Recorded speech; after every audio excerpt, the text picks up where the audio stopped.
100 से 150 रोगों को ठीक करने वाला ये एक लड्डू है। आयरन, कैल्शियम से भरपूर, कमर का दर्द, मांसपेशियों का दर्द, जोड़ों का दर्द, आँखों की रोशनी, हेल्थ अच्छी नहीं है, बच्चों की ग्रोथ अच्छी नहीं है, हड्डियों की प्रॉब्लम है, कमज़ोरी सी महसूस होती है, इम्यून सिस्टम ख़राब है, तो इन सभी के लिए ये पावरफुल है। एक लड्डू दूध के साथ ले लीजिए या ऐसे ही बच्चों को खाने के लिए दीजिए एक लड्डू, तो फिर देखिए बच्चों की ग्रोथ अच्छी हो जाएगी, सभी प्रॉब्लम ठीक हो जाएँगे। बच्चे बड़े सबको ये लड्डू खिलाइए और फिर देखिए कमाल। चलिए ये हेल्दी लड्डू की रेसिपी शुरू करते हैं। यहाँ एक प्लेट में सूखे मेवे मैंने काट करके रख लिए हैं, जैसे कि नारियल, किशमिश, बादाम, काजू, और 2 बड़ा चम्मच मैंने यहाँ ले लिया है खसखस यानी पोस्ता दाना जिसको बोलते हैं। सूखे मेवे की क्वांटिटी आप अपने हिसाब से कम या ज़्यादा कर सकते हैं, जितना आपको डालना पसंद हो। यहाँ सभी चीज़ों को मैंने बराबर मात्रा में ले लिया है, यानी 1/4 कप मैंने ले लिया है। और मखाना 1 कटोरी यानी 1 कप से 1.5 कप के करीब भर करके ले लीजिए। मखाना मैंने यहाँ 1.5 कप लिया है। और 2.5 कप मैंने लिया है गेहूं का आटा, और 50 ग्राम मैंने लिया है गोंद। 1 कटोरी भर करके घी ले लिया है, और आधा किलो के करीब मैंने यहाँ गुड़ ले लिया है। तो चलिए अब बनाने की तरफ चलते हैं। तो सबसे पहले हम गोंद को फ्राई करेंगे कढ़ाई में। तो थोड़ा-सा 2 चम्मच के करीब मैंने घी डाल दिया है, और गोंद को लो फ्लेम पर इस तरीके से हमें फूटने तक, यानी लावा की तरह जब तक नहीं बन जाता है तब तक हमें इसे फ्राई कर लेना है घी में। तो देखिए यहाँ गोंद हमने लो फ्लेम पर फ्राई कर लिया है, और देखिए इस तरीके से टूटना चाहिए गोंद। तो गोंद को अब मैंने फ्राई कर लिया है, तो अब उसी कढ़ाई में अब मखाना को बिना घी डाले फ्राई कर लेंगे। घी थोड़ा-सा पहले बचा था गोंद को फ्राई करते वक़्त। तो अभी हम मखाने में घी नहीं डालेंगे। जब ये थोड़ा-सा क्रिस्पी हो जाएगा, फिर उसके बाद हम मखानों में घी डालेंगे, तो इससे घी कम सोखेगा मखाना।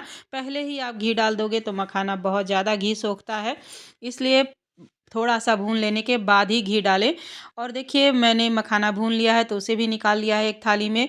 अब उसी कढ़ाई में 1 टेबल स्पून मैंने घी और डाल दिया है, और सभी जो हमने सूखे मेवे काट करके रखे थे और खसखस, इन सभी को डाल करके एक साथ ही मैं लो फ्लेम पर अच्छे से भून लूँगी, हल्का सुनहरा होने तक।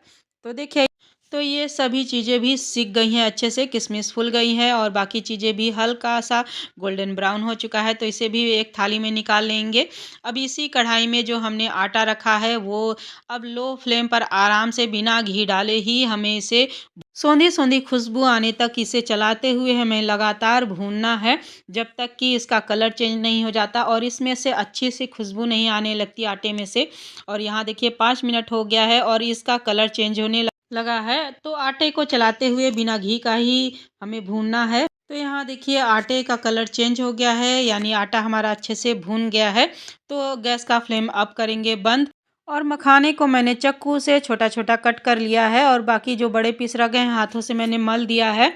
अब हमारा आटा भी भून गया है, तो उसी थाली में मैं निकाल लूँगी। अब उसी कढ़ाई में, कढ़ाई गरम है तो 1 टेबल स्पून घी डाल करके, 1 बड़ा चम्मच हल्दी डाल करके उसे भून लूँगी। घी जब तक छोड़ने नहीं लगता है तब तक हल्दी को भून लेना है घी में। और गुड़ को भी मैं छोटे टुकड़ों में कर लूँगी तोड़ करके, और हल्दी को मैं चला करके घी में इस तरीके से भून लूँगी। मैंने गैस का फ्लेम ऑन नहीं किया है, ये कढ़ाई काफ़ी गर्म है तो उसी में हल्दी भून जाएगा। तो देखिए हल्दी मेरी भून गई है। अब इसी में मैं जो आटा भून करके रखा था मैंने, वो डाल करके मैं हल्दी को भी पोंछ लूँगी। और यहाँ पर देखिए गुड़ को मैंने तोड़ लिया है अच्छे से, और जो बड़े टुकड़े रह गए थे गुड़ के, तो उसे मैंने हाथों से तोड़ दिया है अच्छे से। तो इस तरीके से गुड़ को आप बारीक करके भी इसमें डाल सकते हो, या फिर आप इसकी चाशनी भी बना करके डाल सकते हैं और लड्डू बना सकते हैं। चाशनी बनाने के लिए गुड़ में आधा कप पानी डाल दीजिए, और लो फ्लेम पर आराम से गुड़ को चूरा करके कढ़ाई में डाल दीजिए और अच्छे से पिघला लीजिए एक उबाला आने तक, और चाशनी हमारी बन करके तैयार हो जाएगी। तो इसमें मिक्स करके चाशनी की डाल करके भी लड्डू आप बना सकते हैं, या फिर जैसे मैंने बनाया है तो उस तरीके से भी आप बना सकते हैं। तो सभी चीज़ें हल्की सी ठंडी हो गई है, तो उस जिस कढ़ाई में मैंने हल्दी भूना था उसी कढ़ाई में आटा डाल करके हल्दी को भी मैंने अच्छे से पोंछ लिया है। तो अब सभी चीज़ों को करेंगे अच्छे से एक बार मिक्स करने के बाद थोड़ा थोड़ा घी डालते हुए हमें सभी चीज़ों को अच्छे से मिक्स करना है। तो पहले मैं जितना एक कटोरी में मैंने घी लिया था उतना घी डाल करके एक बार देख लूँगी कि इसमें बाइंडिंग हो रही है कि नहीं। तो अच्छे से मैं मिक्स कर लूँगी। तो यहाँ पर देखिए थाली मेरी थोड़ी छोटी पड़ रही है, तो मैं इसे 2 पार्ट में डिवाइड कर लूँगी, यानी 2 थाली में से कर लूँगी। फिर उसके बाद अच्छे से मिक्स करेंगे। तो यहाँ पर देखिए बाइंडिंग अभी सही से नहीं हो रहा है, तो कुछ इसमें घी और ज़रूरत पड़ेगा। तो यहाँ पर मैंने थोड़ा-सा घी और ले लिया है, यानी 5-6 चम्मच के करीब मैंने घी और गरम करके दोनों में बराबर मात्रा में डाल दिया है। अब यहाँ इन सभी चीज़ों को घी डाल कर के अच्छे से करूँगी मिक्स। फिर उसके बाद देख लूँगी कि इसकी बाइंडिंग हो रही है कि नहीं। तो यहाँ पर देखिए बाइंडिंग अब होने लगा है, यानी इसकी लड्डू बनने लगा है। तो मैं इससे ज़्यादा घी इसमें नहीं डालूँगी। अगर आप सब चाहते हैं घी और डालना तो इसमें डाल सकते हैं। मैं इसे कम से कम घी में बनाना चाह रही हूँ। तो यहाँ पर देखिए बाइंडिंग होने लगी है, तो मैंने इससे ज़्यादा घी नहीं डाला है इसमें। टोटल मैंने 150 ग्राम के करीब घी इस्तेमाल किया है। तो आपको अगर और घी डालना है तो डाल सकते हैं, नहीं इस तरीके से बाइंडिंग जब होने लगे तो आप इतने घी में ही बना सकते हैं।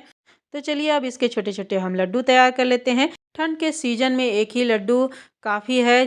ठंड के सीज़न में हमें काफ़ी सारे शारीरिक प्रॉब्लम हो जाती है, जोड़ों में दर्द हो जाता है, कमर में दर्द होता है, हड्डियों की प्रॉब्लम है, नसों की प्रॉब्लम है, गर्दन में दर्द रहता है, पीठ में दर्द रहता है। तो इन सभी के लिए आप ये लड्डू बच्चे बड़े सबको दे सकते हैं।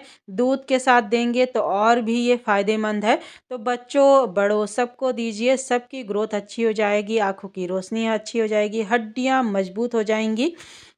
गोंद तो ठंड के दिनों में हमें खाना ही चाहिए, इस्तेमाल करना चाहिए।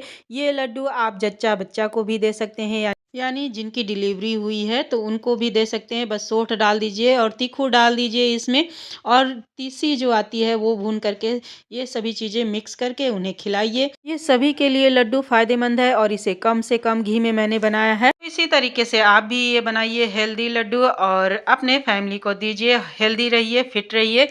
फिर मिलते हैं नेक्स्ट वीडियो में, तब तक के लिए bye bye. Thanks for watching.